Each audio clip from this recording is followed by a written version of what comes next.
は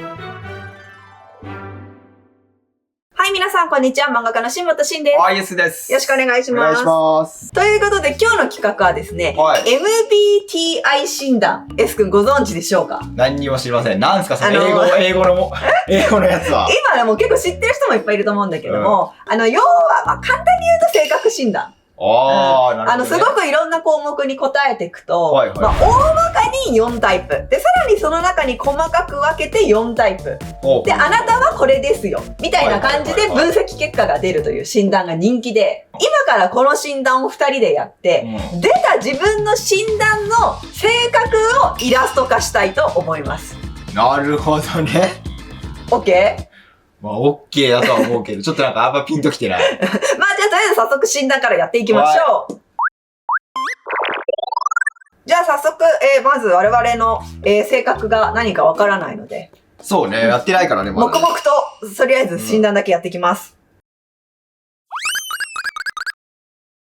はい、ということで、診断結果が出ました。結構長かったね。長かったね。いっぱい項目答えてて。まあ早速じゃあ結果を言って、絵を描きながらどんな感じだったかっていうのを話していこう。わかりました。で、私の診断結果はですね、じゃじゃん、こちら。建築家です。建築家？建築家です。俺起業家のあたりかと思ってたけど。建築家です。まあでもぽいな。で、S 君は？俺は、養護者だって。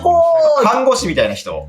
私、ヒゲのおじさん。じゃあ、ここからイメージする絵を描きながら、結果についてそれぞれちょっと喋っていこう。はい。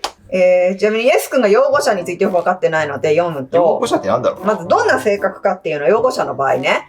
養護者は控えめで地味なやり方で世の中を動かす人たちです。控えめや、俺。地味だよ。勤勉で献身的なので、自分の周りの人たちに対する強い責任感もあります。誕生日や特別な日などを忘れることはなく、締め切りも守り、愛する人たちに対してのサポートと配慮を行動で示すでしょう。自分の努力や配慮を認めるよう相手に要求することは滅多にせず、人のためにかけていろいろと動くことを好む人たちです。待って、誕生日や特別な日などを忘れることはなくの一文に私はすごい疑問がありますけど。誕生日覚えてるよ、9月13日。ただ、養護者は謙虚なことで知られていて、注目を浴びたいとは滅多に思わない人たちです。絶対思わない。注目なんか浴びたくないもんね。なるほどね。もう結構渡ってるんじゃない？ちなみに私のじゃあちょっと建築家の方のね、説明読んでいい？建築はいいよ。トップでいることは孤独でもある。極めてレアで、かつ非常に有能な性格のタイプ。建築家の人たちはこのことをよく知っているでしょう。理性的で頭の回転が速く、自分の思考能力、さらに偽善や欺瞞を不思議なほどにも簡単に見透かす力を誇りを感じている人たちです。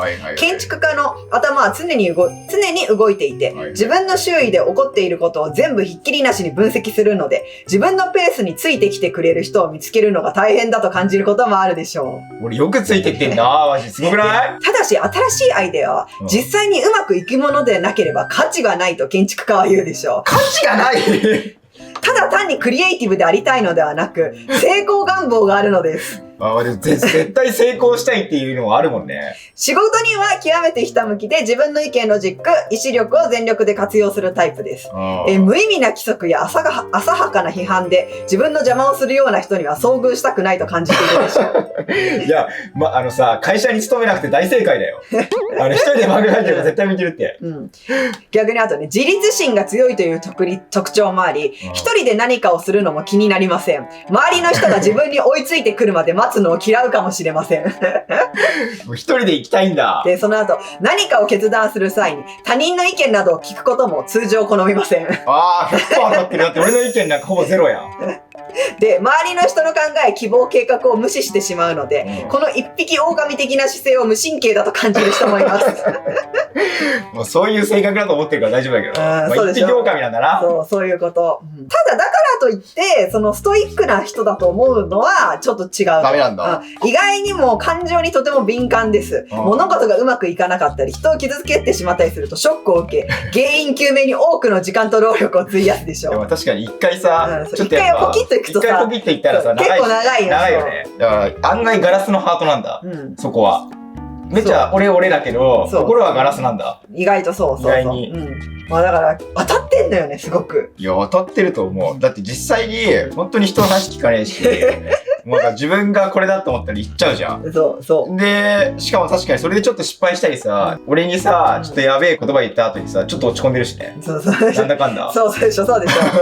まあでも俺は別にそれ言われてもなんとも思わないけどさ。そうだよね。だから、合ってんじゃん、だからやっぱり。俺、なんとも思わない人だから言ってんだね。多分そうだと思うよ、そうだと思う。いやでも今回さ、聞かれてた質問で私何個かちょっと気になることとかがあって、ちょっとおもろい、なんか質問の中でエース君どう考えたっていうのでさ、いや私さ、一個これどう答えたら何になるのかも分かんなかったんだけど、結末を自由に解釈できる本や映画が好きっていう質問あったでしょ。俺ね、それね、賛同しなかった。同意しないにした？私これ同意するにしたんだけど。だって、つまんねえもん、それ知っちゃっただから私これさ、物を作る側としてちょっと気になっちゃったの、これ。結構そういう作品っていろいろある。考える余地を残す作品と、もう明確にこうなりましたって言って終わっていく作品が、なんかこの後この二人はどうなったかはあなたの想像にお任せしますか、もうこうなりました、バンバンハッピーエンドみたいなのとかあるじゃん。ある。だからそれってさ、みんなにどっちが好きな人が多いのかなって気になって。今後の漫画の結末の参考にね。私はやっぱさ、考えるの好きだから、ちょっと考える余地を残してる作品すごく好き。だから最後どうなったか分かんなくて、あとはみんなの想像に任せるよって方が好きなんだよ。そう。それでなんかこう、私も考えるすごく永遠にそのことについてずっと。こう、つまりあの二人はこうなったんだろうか、でも実はこうなったんだろうかみたいなさ。だけどそういう作品が好きなのな、私は割りかし。だから、でも世の中の人ってさ、考えるのが好きな人もいるけど、そういうのが苦手な人もいるじゃん。そう、俺苦手なんだ。苦手だよね。だからエスカは多分苦手だろうなとは思った。俺はね、それはね、賛同してる方が、結末ちゃんと分かってる方が。やっぱそっちにしたよね。ってなる。複数人で何かをするとき、リーダー的な役割は避ける。これ同意しないの？私は同意しないと思ったけど。私はもう同意しないでしょ。同意しない。そもそもリーダーになるでしょ。リーダーになる。俺 100% 同意するだから、これ。避けたい。極力避けたい。絶対避ける。もうそれに選ばれそうになったら絶対。小学校とか中学校で学級委員になりませんかって絶対嫌なかったから。学級委員やったことないでしょ。ない。私あるもん、学級委員やったこと。だから俺もうこれ絶対同意しないから。だからこれは千葉先生は絶対同意するだろうなと思って。いや、私は同意するだったよ。だってやっぱ好きだしね、リーダー。そうでしょ。あと注目を浴びないようにしているとかさ。だからその同意しない。もう絶対一番目指したかったわけだから。俺これ真逆だから、俺絶対この質問もさ。その注目を浴びた時になんかさ、脳からさ、変な快感物質みたいなのが人間で出るじゃん。出ないのかと思って、そういう人たちは。出ないの？だから、そう気持ちいい感覚ないの？人から注目を浴びた時は。どうにかして、黒子のバスケの黒子くんみたいになろうか考えてる。マジか。どうやったら影が薄くなるかなってずっと。嫌だよ、私。やっぱ、キゼくんぐらいがいいよ。女子からもキャーキャー言われた。女子からもキャーキャー言われた。あとこのね、これもね、おもろかったよね。人生の意味や人間が存在する理由について考えることはほとんどないって書いてあって、俺ほとんど多分そんなこと考えたことないよ。マジで？だから、私それも絶対、あれでしょ、同意しないにしたでしょ？同意しない。だから私常に考えてるもん。私、あと死後の世界とか。あれでしょ？俺だからそういうの考えたことないから。いや、意味わかんない。何のために生まれてきたの？私やっぱさ、自分が死にたくないのは、自分が死んだ後に地球がどう発展するかがすごく気になるから。哲学的なこと言ってるやん。すごくそこが見たいから、ちょっとでも長生きしたいし。